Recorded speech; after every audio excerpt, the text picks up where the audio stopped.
Here with Central Valley Congressman, 20th District Congressman, and now he's finally here in studio after starting a couple months ago. We're happy to have you here for the PolitiCast. Vince Fong, how are you doing today? I'm doing well.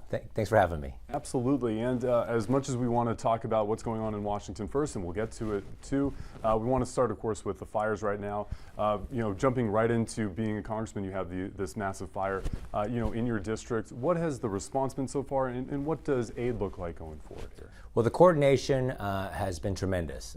Certainly, we're not unfamiliar with wildfires here. As we talked before, working with the community after the Erskine fire.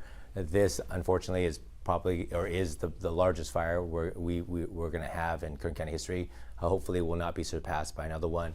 But the response has been tremendous. Our first responders, our firefighters, the Unified Command, along with the county and the Red Cross and law enforcement, all working together. Certainly with the rebuilding process, it's going to be a long one. And we're going to make sure that we walk alongside all the communities and all those affected. But working with FEMA, working with Cal OES, making sure that we get the reimbursement for the work that's being done to extinguish the fire. And then once that is completed, then we're going to do the assessment and hopefully begin to get those resources in to rebuild. I know the governor signed a couple proclamations, and he's also talked about the help that he gets from Governor Abbott and governors from red states too, in terms of aid and help in this thing. It seems like when it comes to these fires, it's no longer a political issue. Well, when it comes to natural disasters, we don't see red or blue. We need to come together, and we need to make sure that we take care of our communities. And so the help from Governor Abbott was tremendous. We've got law enforcement and first responders coming in from all over the state that is assisting. The Ridgecrest community has been tremendous, along with the community of Tehachapi, opening up their evacuation centers and welcoming the people that are coming and being evacuated. This is an all hands on deck situation, and all focused on making sure that we put this fire out and that we can make sure that those that are affected, that they're taken care of. Yeah, and I know this is a big thing coming back from last year, where it looked like there was maybe, it took some time to get some federal funding and some state funding as well, as far as the Central Valley floods were concerned, and particularly in our area, as opposed to some of the areas maybe closer to Fresno and up north in the Central Valley. But what were the lessons, I guess, learned from that last time around? And obviously, you're in now you're in D.C. nowadays. What do you hope to expound upon it and build on with this specific instance? Well, the reimbursement is important. We don't want any of our firefighters and first responders to be worried about whether the resources are going to come to extinguish this fire. So whatever resources are necessary, whether it's air resources or making sure that we have the bulldozers and the fire lines put in, we want to make sure that all of those resources are put in place. So the federal grant, assistance grant that was approved, that will provide 75% reimbursement. The state will be providing 25%, and then of course our local community will be 25% of that 25%. So that's going to be how we get the resources to extinguish the fire. And then as the damage assessment is done, then of course based on that assessment we'll determine how much we can get reimbursed for rebuilding. And you were at the fire within 48 hours of it starting. You were there for the press conference. How important was it to show that you're there? Because I know that's a big thing, especially nowadays that you have a countrywide community.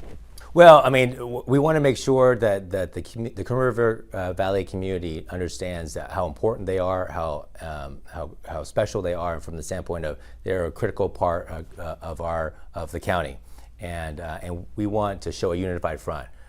So from the federal government to the state government to the county government, we're all working together in a unified way. And of course, as we begin to move past extinguishing the fire, this phase, we want to focus on making sure that they understand that we're going to help them rebuild. But the message at that time was, with the weather and anything that could have happened, we want to make sure that we want to to get people to evacuate and listen to law enforcement if they came to ask them to leave. And turning things to D.C., I know it's only been a couple months, but you've been very busy. We've been talking about committee hearings before we started rolling. Can you talk to us about what you're doing? What are the priorities here in these first couple months that you're getting done in committee? Well, I mean, the two committees that we were fortunate to get on, we were on the Transportation and Infrastructure Committee, and then we're on the Science, Space, and Technology Committee. These are the two committees that we asked to be on. Very workhorse-related communities, transportation infrastructure. As anyone who's traveled throughout the Central Valley on the 5 and 99, and of course our rural roads, we have significant investments that we need to make into those areas. And when it comes to road safety and expanding highway capacity, the supply chain is something that I worked on extensively in Sacramento. Clearly a critical issue not only for our state, but for our country, making sure that our supply chain is hardened and we have the ability to move not only imports into our community for our stores and our businesses, but we all want to make sure that we have a way to get our exports, our agricultural products overseas. And so that's why the supply chain is so important for us locally. On the science, space, and technology front, we have people think of space and science, and we think of Mojave, we think of NASA Armstrong, the work being done, at China Lake and Edwards Air Force Base and Lemoore, and I was at the Fresno Air Wing yesterday. So a lot being done on the space science side. And then, of course, our industries, agriculture, energy, highly innovative. And so we want to make sure that we put policies in place to allow all that new technology to thrive so that we can actually start producing more stuff here in the Central Valley. And kind of the weird thing when you start in the middle of someone else's term is that you kind of do carry some of the legislation that they had before. What are some new things that we should look for, and then what are some initiatives that you're continuing from the McCarthy-era administration?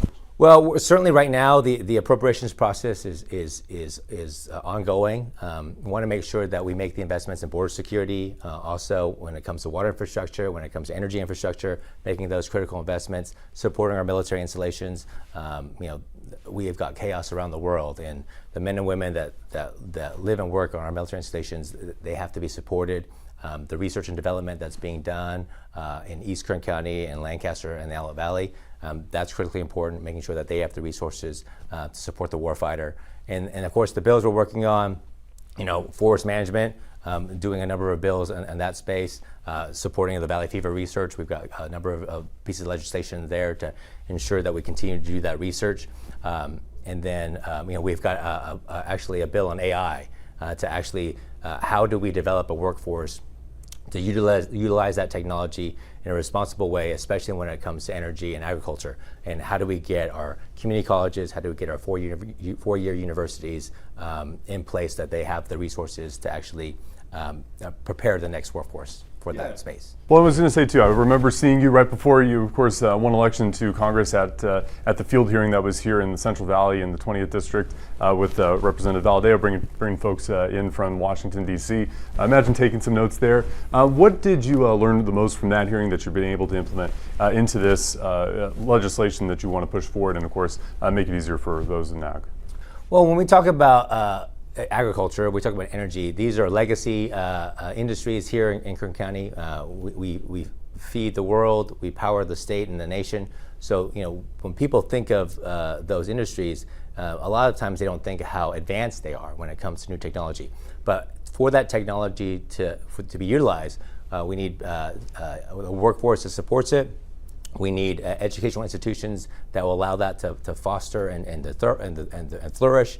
And so AI is certainly the next frontier in terms of technological advancement, but we want to make sure that technology is done in a responsible way, but also that we have the ability to do that research and development right here in the Central Valley and in California.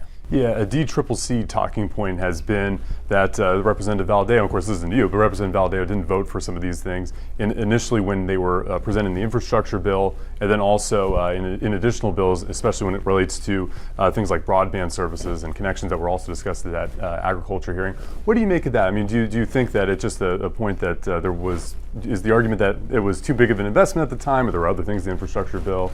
Or what do you make of that idea that Democrats are saying, well, Republicans didn't vote for these things when there was presented with an all-inclusive package? Well, those are political talking points. I think the challenge is that we got to get back to the basics. It's not making the investments, but what are we investing in? I think when we talk about, for us, as someone who's now being elected to Congress, is like now we got to take a deeper dive. We are hemorrhaging when it comes to debt. We have to get our fiscal house in order. And so throwing money at the problem isn't always the answer. Actually, it's not the answer. That's probably the one lesson I've taken from Sacramento to DC, is that a lot of times the mentality is that we're gonna solve problems by just throwing money at it, and there's no accountability. We have to understand, what are we investing in, and are we getting something in return? Are we actually developing and getting results? And that piece is always missing, especially when Democrats talk about spending. It's all about spending and not about results, and that's what we need to focus on. Are you saying that your time in Sacramento, you learned a lot about Democrat talking points? Is that? Well, the Democrats talk a lot, but they're not delivering a whole lot right now. And that's the thing. I still talk to a lot of my colleagues in Sacramento, and when we talk about policies that don't work, that are not grounded in reality, I can point to a laundry list of policies that are coming from Sacramento that have made things worse. And the unfortunate thing right now is that the Biden-Harris administration is taking all of these policies and using them as the model for the country, and that is the wrong approach. Yeah, I know today we saw some unemployment numbers come through as well. Unemployment's ticking up slightly a little bit too. What do you make of this administration as it goes to jobs? Because the argument has been, well, the jobs have stayed, and the unemployment rate has stayed at a pretty consistent rate since the Trump administration. But in addition to that, you're not seeing the wage increases.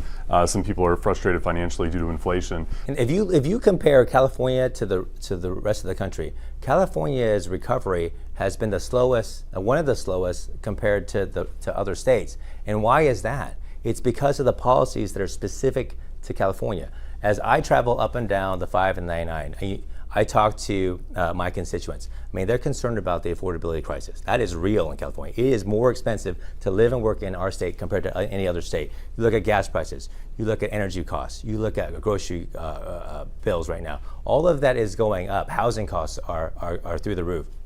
Why is that? It's because of the mandates, it's because of the regulations, it's because of the taxes. Now you hear that Chevron is going to move their headquarters out of state. You hear SpaceX looking to move. And that's just the two big ones. We're not talking about the other businesses that are also leaving the state. And so when Californians are leaving the state, when businesses are leaving the state, when people who are struggling to make ends meet in California, when they can't afford to live here, they're fleeing our state even faster. And that is not sustainable for us when we talk about our budget, when we talk about our economy.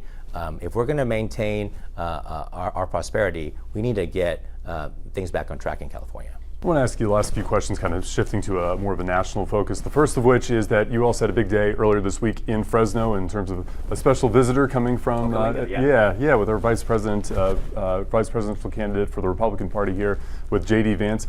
Can you talk to us about what that experience has been like? Do you know him, or had you known him before? And what was the time in Fresno that you spent with him like? It was a tremendous pick by President Trump. I'm getting to know Senator Vance even more. But what he brings to the table is a knowledge of the Central Valley, of blue-collar, working-class communities that we have right here in the Central Valley.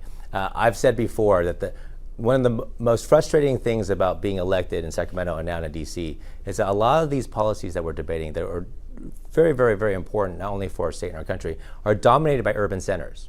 But for us, we need to make sure that the voices of rural communities and the Central Valley are at the table. And that's what J.D. brings to the table. He understands how important it is to make things in our community, the value of agriculture, the value of energy and energy independence. So, I think his background of growing up in a rural community, his success as a business owner, and making investments in successful businesses, serving in the military. I mean, all of those things are going to be tremendous assets for us. And I think for him to see the Central Valley firsthand is critically important. Yeah, and just to follow up on him as well, I know he's made some comments in the past that have resurfaced. What do you make of kind of the backlash to it? Is this just a temporary thing, or will, as you had mentioned, as folks kind of get to know him a little bit more, they'll be more excited for him up and down the ticket? Well, the thing about national politics is that right now everyone's focused they're just focused on gotcha politics. It's all about how many clicks I can get, how I can embarrass someone. But when I talk to people and when we travel throughout the community and across the country, I mean, people are frustrated. People are anxious. They're angry about the direction of our country, and rightfully so. And so they want problem solved. They want their leaders to say, let's roll up our sleeves, let's figure out what the problems are, and let's tackle them and act with a sense of urgency. And so, when you look at the last 8 years, every single American can compare two presidencies side by side. They can compare the 4 years under President Trump, and they can compare the 4 years under Biden-Harris.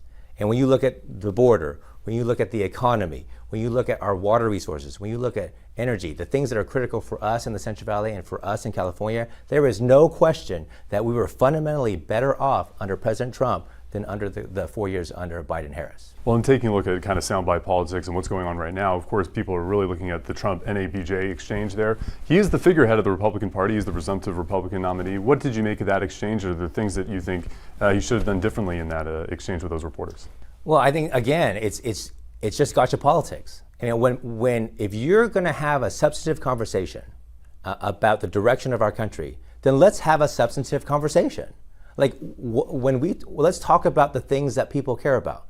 When we talk about someone's ability to pay for groceries, someone's ability to pay for their electricity bills, someone's ability to fill up their gas tank, right? To own a home, to have the American dream. Where are those questions? The questions are going to be all about how many clicks can I get, what can go viral on social media. But when we talk about solving problems, right, where is that conversation? Let's look at the policies that are right now hurting Americans and hurting Californians. When we talk about fentanyl, when we talk about human trafficking, all of that coming from the border crisis on the southern border. When we talk about gas prices and energy costs and the need for more domestic oil production. When we talk about food prices, how do we secure a supply chain? How do we bring manufacturing back to the United States? How do we actually get more water storage so that we actually have a water supply to grow food for our citizens in California and across the country?